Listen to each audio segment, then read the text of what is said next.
vez te conté que hace ya algunos años me puse a pensar la manera en que quería morir. Y sé que esto suena morboso y requiere alguna explicación, así que voy a decirte cómo llegué, cómo arribé a esta conclusión. Luis Sandrini fue un actor argentino que filmó 78 películas. Entre la mayoría en Argentina, otras en España, algunas en México. Fue parte de ese cine dorado, cine de oro, donde también estaba Cantinflas, Nini Marshall, Libertad Lamarque. Y el 18 de junio de 1980 terminó de rodar la película Qué linda es mi familia, junto a Nini Marshall, otra gran actriz, que dirigía un gran amigo llamado Ramón Ortega. El jueves 19 de junio, el actor se encontraba charlando. Y de pronto sus acompañantes se dieron cuenta de que se le comenzaba a torcer la boca al intentar hablar y al primer momento pensaban que era una de las tantas bromas que solía hacer don Luis. Y después tomaron la dimensión del drama. Se trataba de un infarto cerebrovascular, un coágulo sanguíneo de un gran tamaño, decía que en el tamaño de una naranja cuando se lo extirparon, le provocó una hemiplegia del costado izquierdo. Entonces lo intervinieron quirúrgicamente, realizándole una craneotomía, para aliviar la hemorragia y extraerle los coágulos que estaban situados en la zona crítica. Y luego de permanecer por varios días en coma, falleció el 5 de julio de 1980. 5 de julio de 1980, a los 75 años de edad. Gran actor. Y al día siguiente yo cumplía 12 años. Al día siguiente. Y con esa edad y con un periódico en la mano que decía en letras de molde, murió Sandrini, era la noticia, no había redes sociales, uno se enteraba por el diario, por el periódico matutino, yo decidí cómo quería irme de este mundo, cómo quería morir. Bueno, no quiero morir rodando una película necesariamente, pero sí decidí que quería morir haciendo lo que amo, que la vida es demasiado valiosa para conformarme con menos, y siempre he mantenido que la fecha que algunos mueren no suele ser la misma que queda grabada en la lápida de su sepultura. Porque no viven intensamente. Yo conocí gente que murió a los 60 y lo enterraron a los 82. Y la mayoría de la gente tampoco comienza a vivir hasta mucho después que está fechado su certificado de nacimiento. No necesariamente porque respira, está vivo. Hay gente que empieza a vivir plenamente ya en una edad bastante adulta o en la mediana edad. Pero lo cierto es que comenzamos a morir cuando ya no nos queda nada por lo cual valga la pena vivir. Y en realidad tampoco comenzamos a vivir mientras que no encontremos algo por lo cual valga la pena morir. Fíjate qué ironía, porque es irónico que el descubrimiento de algo que valga la pena morir sea precisamente lo que hace que valga la pena seguir viviendo. Bueno, yo moriría por Dios, moriría por mis hijos, moriría por mi cónyuge. Y ahí es cuando la vida se vuelve intensa. Y yo recuerdo este episodio del actor, que parece algo trivial, nimio si se quiere, de Luis Sandrini, porque yo decidí, qué lindo debe ser que los periódicos, yo no sabía que se iban a inventar las redes sociales, pero yo decía, qué lindo que los periódicos digan, murió haciendo lo que le gusta, porque eso era los subtítulos de la muerte.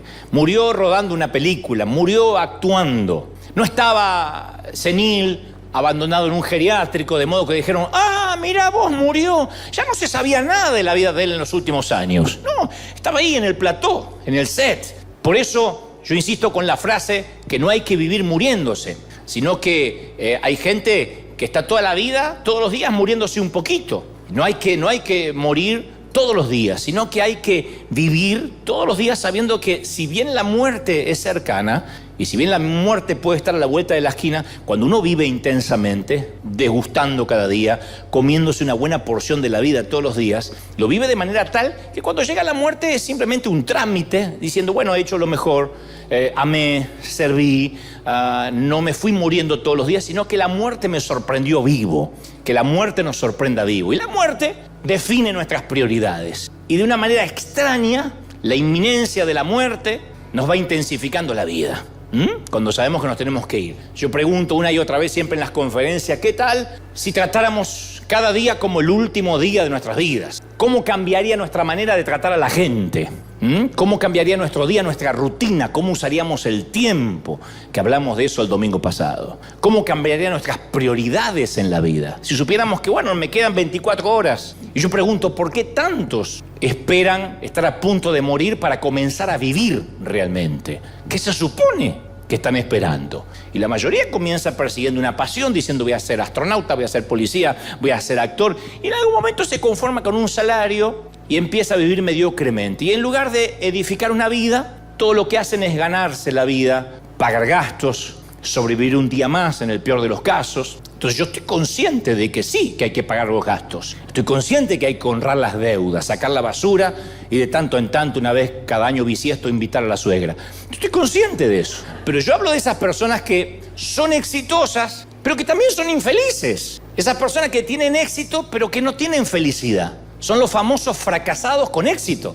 Los que apoyaron su escalera en la pared equivocada. Y subir por la pared equivocada es triunfar en algo que no deberían haber triunfado. Es llegar a la cima y encontrarse con nada. Llegar arriba y decir, no era lo que yo buscaba o no era lo que yo esperaba. Por eso digo siempre, es preferible fracasar en algo que amamos que tener éxito en algo que no amamos, en algo que no disfrutamos. Y el tema es que algunos pueden pasarse la vida sin lograr descubrir qué es eso, para qué nacieron, cuál es el propósito, cuál es ese ángel.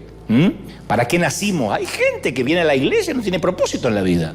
Y se les nota porque van sobreviviendo un día más, mañana es lunes de vuelta, otra vez viene el verano y después el invierno y después la Navidad. Y se le van pasando los años. Dicho esto, yo quiero recordarte que hay pocas cosas tan milagrosas como el momento de la concepción de un ser humano.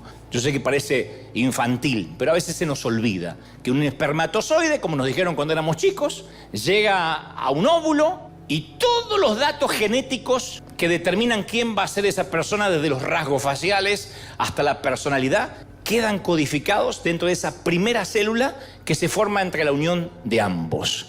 Y ahí comienza un proceso de gestación de 9 meses. Iba a decir 9 semanas, iba a ser muy chiquito, de 9 meses. Entonces el cuerpo de la madre empieza a producir hormonas mucho antes de que se entere de que está embarazada. El corazón del bebé, estaba leyendo, empieza a latir el día 22. A las 4 semanas esa primera célula se multiplicó y creció hasta hacerse 10.000 veces mayor. Alrededor del día 42 las neuronas comienzan a multiplicarse a una asombrosa velocidad de 10.000 por segundo. Y la neurogénesis nunca se detiene. Las neuronas siguen, en algunos, no en todos, siguen creciendo. Y todo, desde el nervio óptico hasta la corteza auditiva y el sistema respiratorio, todo se va formando en el útero materno. Eso, señoras y señores, es un milagro. Ustedes dicen, sí, ya lo sé. Bueno, no obstante, lo que más me asombra es que todo lo que terminamos siendo, a lo que nos dediquemos, puede rastrear hasta el momento de la concepción. O sea que nuestro destino está escrito en ese microscópico código de nuestro ADN. Ahí está nuestro destino, el propósito. Entonces, ¿qué tiene que ver esto con hacer lo que amamos? O en su defecto, morir haciendo lo que uno ama. Que las pasiones, lo que uno ama, es concebido de una manera muy parecida a lo que te acabo de contar. En un momento de nuestra vida ocurre algo divino, lo creas o no, una epifanía disfrazada, algo milagroso, ¡ping!, ocurre algo que determina todo lo que después nos va a pasar en la vida más tarde. Todos vivimos, y si hacen memoria vamos a coincidir, en algún momento, hayas conocido a Dios o no, algo inexplicable que es concebido así, como si fuera fecundado un óvulo, pero en nuestro espíritu, algo. Ese es el primer toque de Dios. En el verano de 1957, un chiquito de 12 años viajaba con su familia al Parque Nacional de Yellowstone y mientras iban en una carretera serpenteante del cañón sin baranda, un coche que circulaba en la dirección opuesta se metió en su carril y quedaron a 5 centímetros de caer por el precipicio, de caer por el barranco. Eso es lo cerquita, 5 centímetros que estuvimos de nunca ver Buscando a Nemo, Los Increíbles, Cars, Monster Inc., Coco, porque ese niño que iba en el auto de 12 años era Ed Catmull, fundador y presidente de los estudios de animación Pixar. Así que sin Ed no habría Toy Story 1, Toy Story 2, Toy Story 3, Toy Story 4, Toy Story 5 y todas las Toy Story que vayan a venir hasta que Woody esté como Rambo y ya no pueda grabar más. Y cuando Ed contó este episodio, él dijo 5 centímetros más y no existiría Pixar. Pero no solo no habrían existido las películas animadas, que en todo caso es un entretenimiento. Él dijo en una entrevista la cantidad de empleados que se conocieron, que se casaron y tuvieron hijos en la compañía, en la empresa Pixar. Y él dijo, todas esas parejas no tienen la menor idea que estuvieron a 5 centímetros de no conocerse, a 5 centímetros de no haber concebido esos hijos que tienen. Entonces la vida se compone de esos 5 centímetros que cambian nuestra trayectoria para siempre. Así empieza, como cuando se fecunda un óvulo. Eso es divino. Esos son los momentos en los que nos sentimos vivos. Son los momentos en los cuales nuestro éxito no se le puede atribuir a una persona, sino al favor, a la bendición de Dios. Él hace por nosotros en un momento algo que nosotros no hubiésemos podido hacer por nosotros mismos. Cuando mi mamá se enteró que estaba embarazada de mí y a la vez fue diagnosticada con cáncer de útero, coincidental con el embarazo, mi padre le dijo con buen tino, yo no lo culpo, le dijo con buen tino, tienes que abortar lo antes posible, ya tenemos 3 hijos. ¿Para qué queremos un cuarto que puede hacer peligrar tu vida? Y cuando ella fue a la cita médica, ella tuvo la corazonada de continuar con el embarazo, a pesar de los riesgos que eso implicaba. Y aún durante el parto le dijeron a mi papá, le dijeron afuera que tenía que elegir. Y si él no elegía, y si la vida de su esposa, o sea, mi madre, corría algún riesgo, ella sería la prioridad y no el bebé. Esos fueron mis 5 centímetros. Y por carácter transitivo también tus 5 centímetros, al menos de no estar sentado hoy acá, de no estar viendo la transmisión por internet o que no exista River Arena. Esos fueron los 5 centímetros. 5. Yo ya venía mal porque te conté, porque cuando le dije mamá me quisieron tener, dijo no, fuiste un descuido, ¿te acordás? Yo ya venía mal por eso porque fui un descuido, porque fui un susto. Pero cuando a eso le agregan al descuido y al susto, de que encima mi papá dijo no, el nene no lo salven. Amoroso mi papá. Pero yo supe en ese momento que eran mis 5 centímetros. Eso no lo pude haber decidido yo. Pero a medida que vamos creciendo, comprendemos para qué se nos regalaron esos 5 centímetros, esa gracia, ese favor. Y llega un momento en que hay que hacer algo al respecto de esos 5 centímetros. Se te dio vida. No importa dónde naciste, puede ser en la Villa Fiorito, que acabamos de ver en Argentina, en Tijuana o en Beverly Hills. Pero se te dio el regalo de los 5 centímetros de vivir. Una noche de avivamiento de tus padres y algo pasó. Y acá estás. En algo ganaste. Fuiste el espermatozoide que llegó. Entonces, hay un momento para que yo nunca gano en nada. ¿Cómo que no? Estás acá, ganaste. Y aplauden. Eso es maravilloso. Porque algunos recién se acaba de dar cuenta. Oh, es cierto. Entonces, después uno tiene que, lo que yo llamo ganarse el derecho a vivir. Hacer algo que valga la pena ese milagro de los 5 centímetros. Hace varios años, alguien que trabajaba conmigo me dijo que orara, me dijo, ¿por qué no oras por mí? Dice, porque mi sueño es tener un traje y yo no me lo puedo comprar. Acá parece algo trivial, pero en Argentina comprarse un traje, uno lo puede hacer si deja un riñón como parte de pago.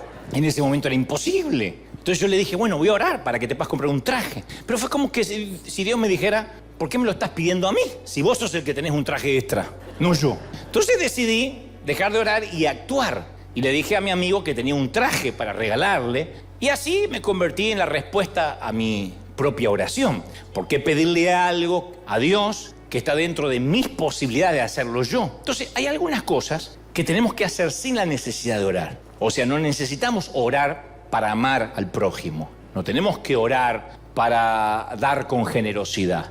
Uno ve la pobreza, ve la necesidad de la gente, no dice, voy a orar a ver si le doy de comer. No necesitamos orar en cuanto a si debemos bendecir a alguien, si se halla dentro de nuestras posibilidades. Entonces Dios ya habló, Dios ya nos dijo, lo que necesitamos nosotros ahora es hacer, dejar de orar y comenzar a actuar. Llenar la solicitud, hacer la llamada, escribir el cheque, concertar la cita, tener la conversación, si vas a ponerte de novio, ponerte desodorante mínimo. O sea, no podemos vivir como, bueno, quiero que se me sigan regalando los 5 centímetros. No, nuestro problema es que no sabemos lo que hay que hacer. Lo sabemos perfectamente bien, pero no lo queremos hacer. De modo que Dios no va a hacer por nosotros lo que nosotros tenemos que hacer. Si los cristianos sabemos que Dios habita en el ser humano, ¿por qué no actuamos siempre en consecuencia? ¿Por qué tantas veces apartamos la vista de las viudas, de los pobres, de los necesitados, de los huérfanos, esperando que los políticos lo hagan? Martin Luther King decía, no me preocupa a mí la gente mala, sino el espantoso silencio de la gente buena. La gente buena que no hace nada. La gente mala va a seguir haciendo maldad. ¿Y la gente buena? Entonces, cuando la palabra cristianismo se convierte en un sustantivo, se convierte también en un desencanto. Yo esta semana mencionaba en las redes a la polémica canción del proverbista Ricardo Arjona. Jesús no es un verbo, es un sustantivo. No, Jesús no es sustantivo y es un verbo. No le vamos a cambiar porque voy a tener problemas también de copyright. Pero, por cierto, tiene una prosa y una poesía descarnada, acerba, pero ácida, pero tiene unos textos que son maravillosos. Y yo debo decir esto, no conocía la canción en su totalidad, pero entre la letra, algunos decían, pero ¿se hizo cristiano Arjona? No, eso es lo sorprendente. Y escribe, y dice el querido Chapín, ¿qué haces, hermano, leyendo la Biblia todo el día? Lo que allí está escrito se resume en amor, ve y practícalo. Jesús es más que un templo de lujo con tendencia barroca. La iglesia se lleva en el alma y en los actos, que no se te olvide que Jesús, hermanos míos, es verbo, no sustantivo. Jesús es más que un grupo de señoras de muy negra conciencia. Y acá se pone complicada la cosa. Jesús es más que persignarse e hincarse y hacer de esto alarde, dice Arjona. A Jesús le da asco al pastor que se hace rico con la fe. Y ahí se pone más complicado todavía. Ahí es cuando dicen algunos, no, ahí lo está inspirando Satanás, no. De mi barrio, la más religiosa era doña Carlota, que hablaba de amor al prójimo. Y dice, y nos ponchó 100 pelotas. Se ve que agarraba las pelotas de los chicos y las ponchaba y le hablaba de amor. Y a él le quedó el rencor contra la Carlota. De niño aprendí que la religión no es más que un método con el título prohibido pensar que ya todo está escrito. Me bautizaron cuando tenía 2 meses, no me preguntaron. Hubo fiesta, piñata, a mí no me preguntaron. Y luego dice el autor, bautízame tú, Jesús. Así entre amigos, yo sé que odias el protocolo. Señores, no dividan la fe. Las fronteras son para los países. En este mundo hay más religiones que niños felices. Jesús, hermanos míos, es verbo y no sustantivo.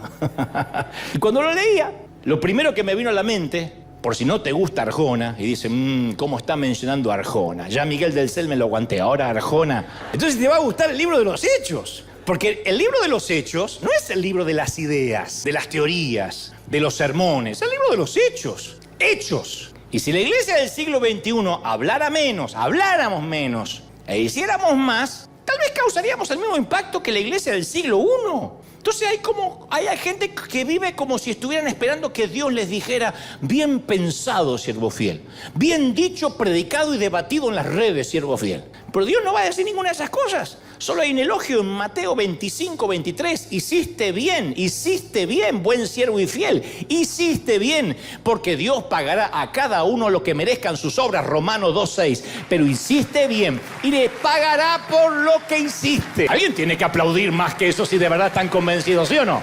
Entonces, la mayoría de nosotros queremos que Dios nos dé señales milagrosas antes de salir a hacer algo. Queremos que Dios abra el río antes de mojarnos los pies. Pero la fe no sigue a las señales siguen a la fe. Ese es el esquema bíblico. Entonces el Evangelio de Marcos 16:20 dice, los discípulos salieron y predicaron por todas partes, y el Señor los ayudaba, y las señales los acompañaban. La razón principal por que la mayoría de nosotros no vemos moverse a Dios es porque nosotros no nos estamos moviendo. Por eso me gusta siempre mostrar esto que algunos dicen es alarde. No, es inspirar a que la gente salga. Hacerlo, primero, hacerlo. Ya se nos regaló 5 centímetros de favor. En algún momento te regalaron 5 centímetros de favor. Yo sé que tienes también una historia para contar. Tal vez no te salvaste de un aborto, pero dijiste, si no fuera por aquella mudanza, aquel divorcio, aquella separación, aquella boda, lo que sea, algo nos dio favor de estar acá. Lo demás es hacer. En la película de 1989, El campo de los sueños, Kevin Costner interpreta a un tal Kay Kinsella, que es un agricultor novato, y él camina por el campo de maíz y oye un susurro que dice, si lo construyen, ellos vendrán. Y después él construye un estadio de béisbol de la nada. Y luego los fantasmas beisboleros en la película aparecen y juegan a la pelota. Y esa frase se convirtió en una metáfora vital para mí. Porque la Biblia está llena de momentos como el campo de los sueños. Si Noé construía el arca, Dios enviaría la lluvia. Si Eliseo abría zanjas en el desierto, Dios las iba a llenar. Si la viuda pedía vasijas vacías, Dios iba a llenarlas con aceite. Entonces, muchas personas llegan a un callejón sin salida en sus sueños porque esperan que Dios llegue primero. Y los 5 centímetros ya pasaron. Ahora nosotros tenemos que hacer eso, lo que tengamos que hacer. Si esperamos a que Dios divida el Jordán para que no nos mojemos los pies, vamos a estar esperando toda la vida. Pero si lo construyes, Él vendrá. Si lo haces, Él vendrá. Uno tiene que hacerlo.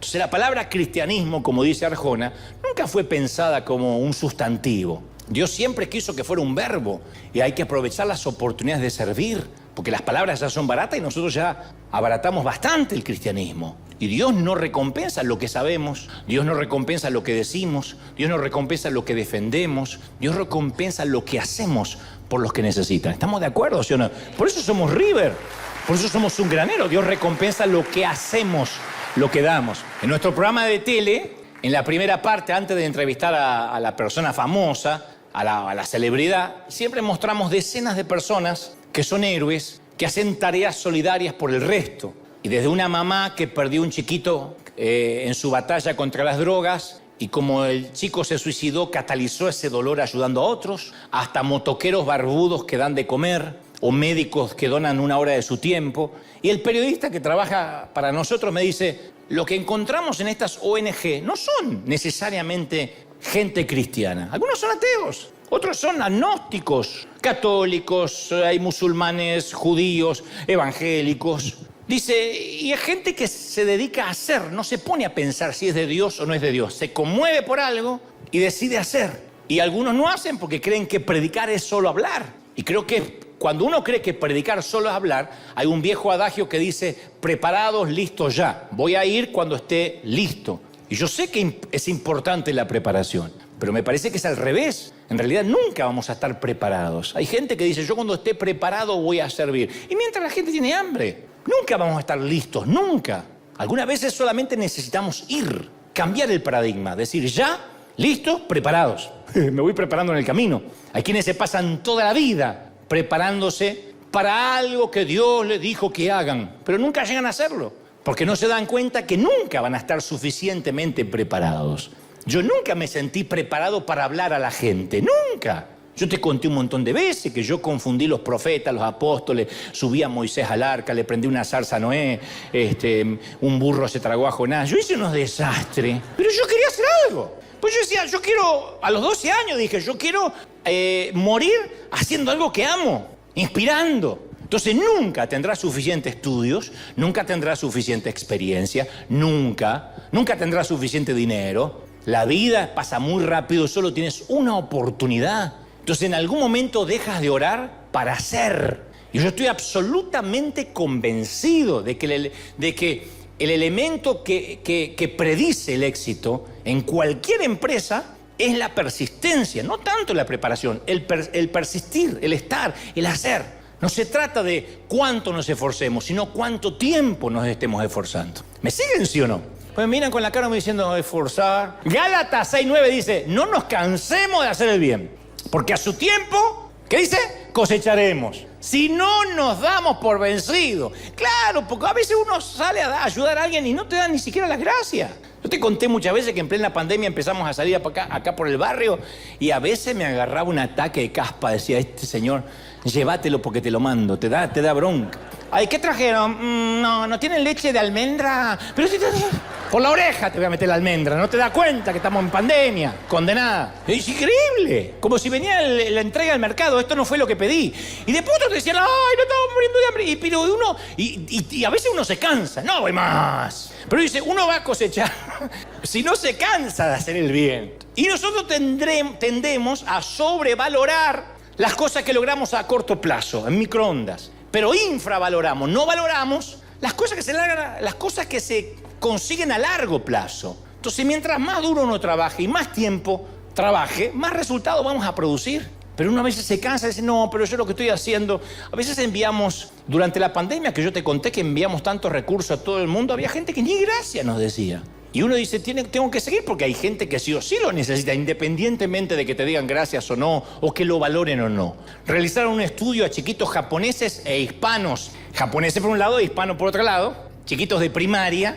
Se les dio un rompecabezas muy difícil y tienen que tener un tiempo y querían ver en qué tiempo se daban por vencidos. Entonces, como promedio, los niños hispanos, 9 minutos, no, ya está. Esto es difícil y lo abandonará. Los niños japoneses, como promedio de 15 minutos a media hora, no se daban por vencidos. Casi más del 50% de diferencia. ¿Y querés adivinar quiénes consiguen las notas más excelentes en matemáticas en un colegio? Sí, no, sátelo. El éxito en cualquier empresa no es más inteligencia, es disciplina. Como dice Yokoi Kenji, tarde o temprano la disciplina vencerá la inteligencia. La disciplina vence la inteligencia, no hay sustitutos, no hay atajos. No importa si se trata de atletismo, de materias académicas, de música, de matemáticas, de lo que sea en la vida. Un estudio demostró que hace falta 10.000 horas. 10.000 horas para sobresalir en cualquier campo. 10.000 horas, si no, no eres bueno en nada. No te hagas operar ni el apéndice por alguien que no operó 10.000 horas antes. Doctor, ¿usted operó? Mi primera vez. No, salí corriendo, moriste de apendicitis con dignidad. Y si vas a hacer un examen de próstata, que haya tenido 10.000 horas de exámenes. ¿Qué sé yo? Por ahí está practicando, lastima, andá, sabe. Esto quiere decir 10 horas por semana en 20 años. 20 horas por semana en 10 años. O 40 horas por semana en 5 años. 8 horas al día por 5 años. Ahí uno es bueno en algo. Nadie nace siendo exitoso. ¿A qué mamá le dijeron, señora, acaba de parir un bebé exitoso? ¡Oh! ¡Qué empresario el bebé! ¡No! Hay que trabajar. Después de esos 5 centímetros, de favor, de gracia, hay que trabajar duro. Son 10.000 horas. 10.000 horas dando, 10.000 horas sembrando, 10.000 horas ayudando. A mí una de las cosas que más me fastidia es la gente que no se mueve en el semáforo cuando se pone en verde porque está mirando el celular. Si yo estoy mirando el celular y se pone en verde, está bien, porque estoy mirando algo muy importante. Pero si yo estoy atrás y adelante hay alguien mirando el celular y se pone en verde, yo soy de los odiosos que tocan bocina. Perdón. Oh, trajeron las chicas del convento. Si no se puede quedar... ¿Por qué? Porque tengo lugares donde ir, tengo cosas que hacer. Porque la vida es muy corta para estar parado en una luz verde. Hace 2000 años Jesús dijo, vayan, sirvan. Entonces, ¿por qué actuamos con una mentalidad de luz roja? Muchos están esperando que se encienda una luz verde que ya se encendió hace 2022 años. Entonces el exceso de análisis, voy a buscar la voluntad de Dios, trae una parálisis emocional, espiritual. Yo me pregunto muchas veces si la adversión que mucha gente tiene contra la iglesia, incluyendo a Arjona, se debe a nuestra pasividad, que por ahí está mirando y no lo puedo invitar nunca después. Digo, si eso no se debe a la pasividad nuestra, que nosotros consideramos que ser bueno es no hacer cosas malas. De manera que practicamos la santidad por sustracción. No hagas esto, no hagas lo otro. Pero el problema es que alguien puede abstenerse de hacer todo lo malo y seguir sin hacer nada bueno. La bondad no es ausencia de maldad, señores. El mundo nos conoce por todo aquello en la que la iglesia se opone. ¿Qué pasa en la iglesia? Y ahí no creen en esto y están en contra del aborto, y están en contra... Pero muy poco por lo que proponemos. Entonces, ¿de verdad creemos que el sueño de Dios es que nosotros simplemente no hagamos nada malo? ¿Eso es lo que quieres de tu hijo? Hijo, yo no quiero que seas nada en la vida, ¿eh? Quédate como un parásito en casa vegetando, yo te alimento como una crisálida, mientras que seas buena gente. Eso es lo que queremos de un hijo. ¿De verdad creemos que el plan máximo de Dios consiste en un peregrinaje semanal a las butacas de la iglesia? Porque si eres padre, insisto, te encanta que tu hijo tome la decisión de ser buena gente, de no ser mala persona. Bueno, pero te da mucha más alegría verlo perseguir sus pasiones, lo que ama hacer. Entonces el pecado de comisión es todo aquello que no tendríamos que hacer, no cometer pecado. Pero lo que más entristece a un padre es el pecado de omisión. Son todas las cosas que podríamos hacer por los demás si no las hicimos. Y en la economía de Dios, terminar sin ganar ni perder es una pérdida total. Es el más grande de los riesgos no correr riesgos. Esa es acaso la parábola de los talentos. El tipo que lo enterró y Dios le dijo, es un siervo inútil y perezoso. Si no perdió el tipo, sí, pero no hiciste nada. Entonces los que crucificaron a Jesús no lo hicieron porque era un tipo bueno. ¿Quién crucifica a un tipo bueno y aburrido? No lo encerraron porque vivía dentro de una basílica o en un templo o en una mezquita. Fueron las generaciones posteriores que suavizaron la personalidad de Jesús, le pusieron una atmósfera de tedio,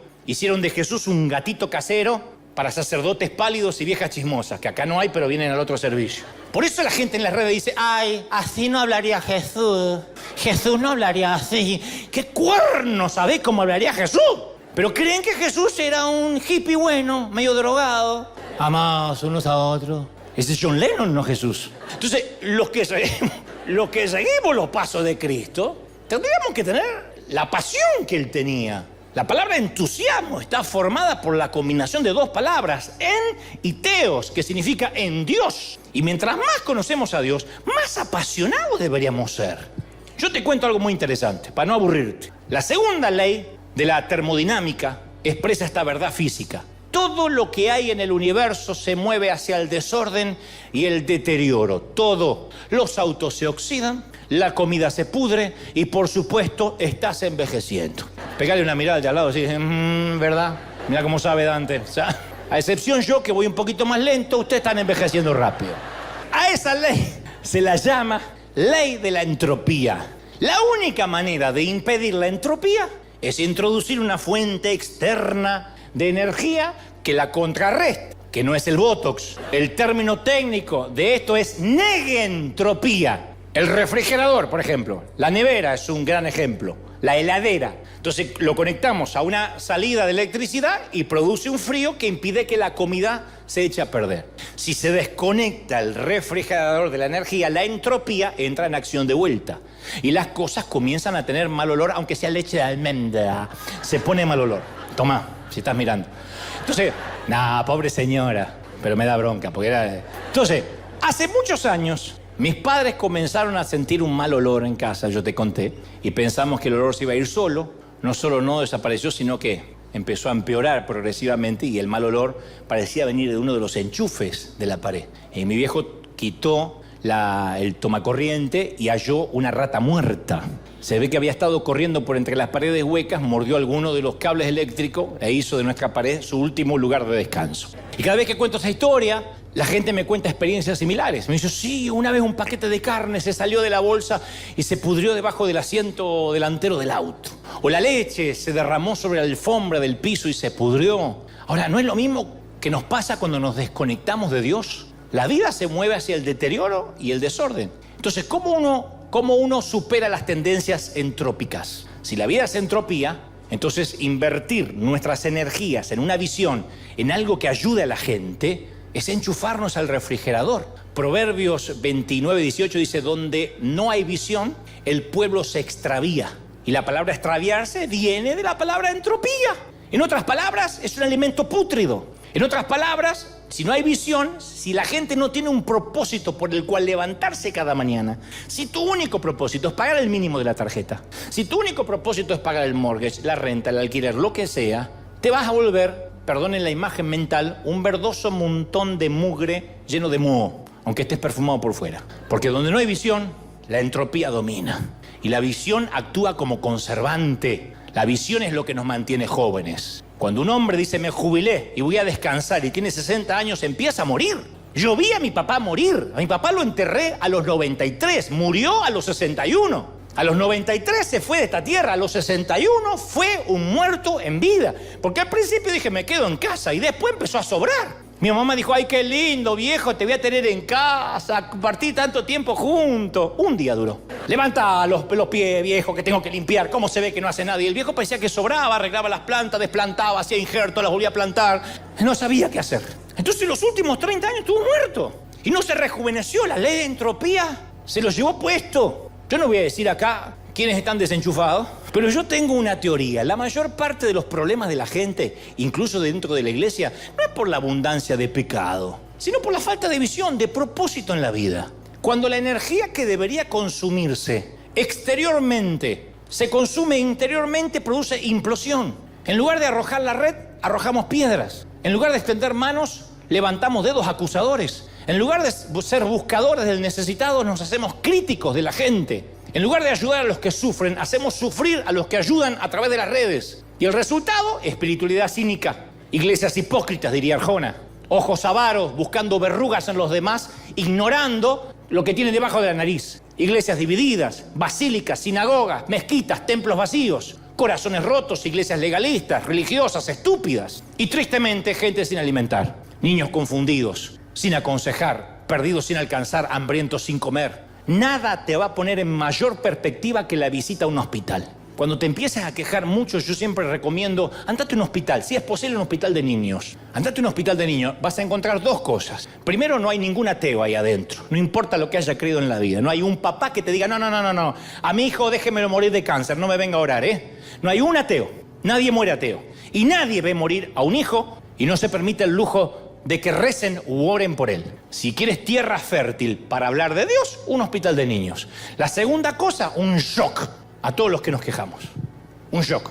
Porque cuando uno ve a un chiquito peladito, lleno de cañitos, de sueros intravenosos, que no juegan hace 6, 7 meses, que están en una cama, que se levantan debiluchos si es que pueden para ir a orinar, uno dice, ¿y yo me estoy quejando de verdad? Porque la leche no es de almendra. ¿De verdad me estoy quejando?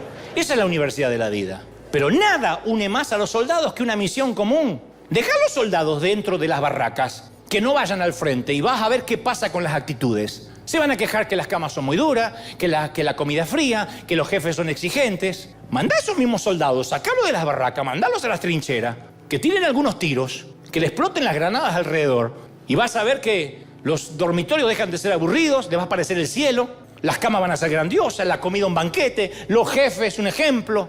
Pero en la vida estamos tan desocupados, gente, que nos fabricamos unos mezquinos problemitas pueriles. Por eso yo te recomiendo que no nos limitemos a señalar lo que está mal. Tenemos que ser parte de la solución, hacer algo. No orar, hacer algo. No nos limitemos a criticar lo incorrecto, a sentar el trasero, a hablar mal de lo que hace otro en las redes, en la política, en las comunicaciones, en la vida. No nos faltan ni recursos ni más tiempo. ¿Sabés qué nos falta? Un par de buenos zapatos puestos. Un par de chanclas. Necesitamos personas que tengan menos miedo de perder, ganas de tener oportunidad de hacer cosas, sí o no, gente. Eso es River.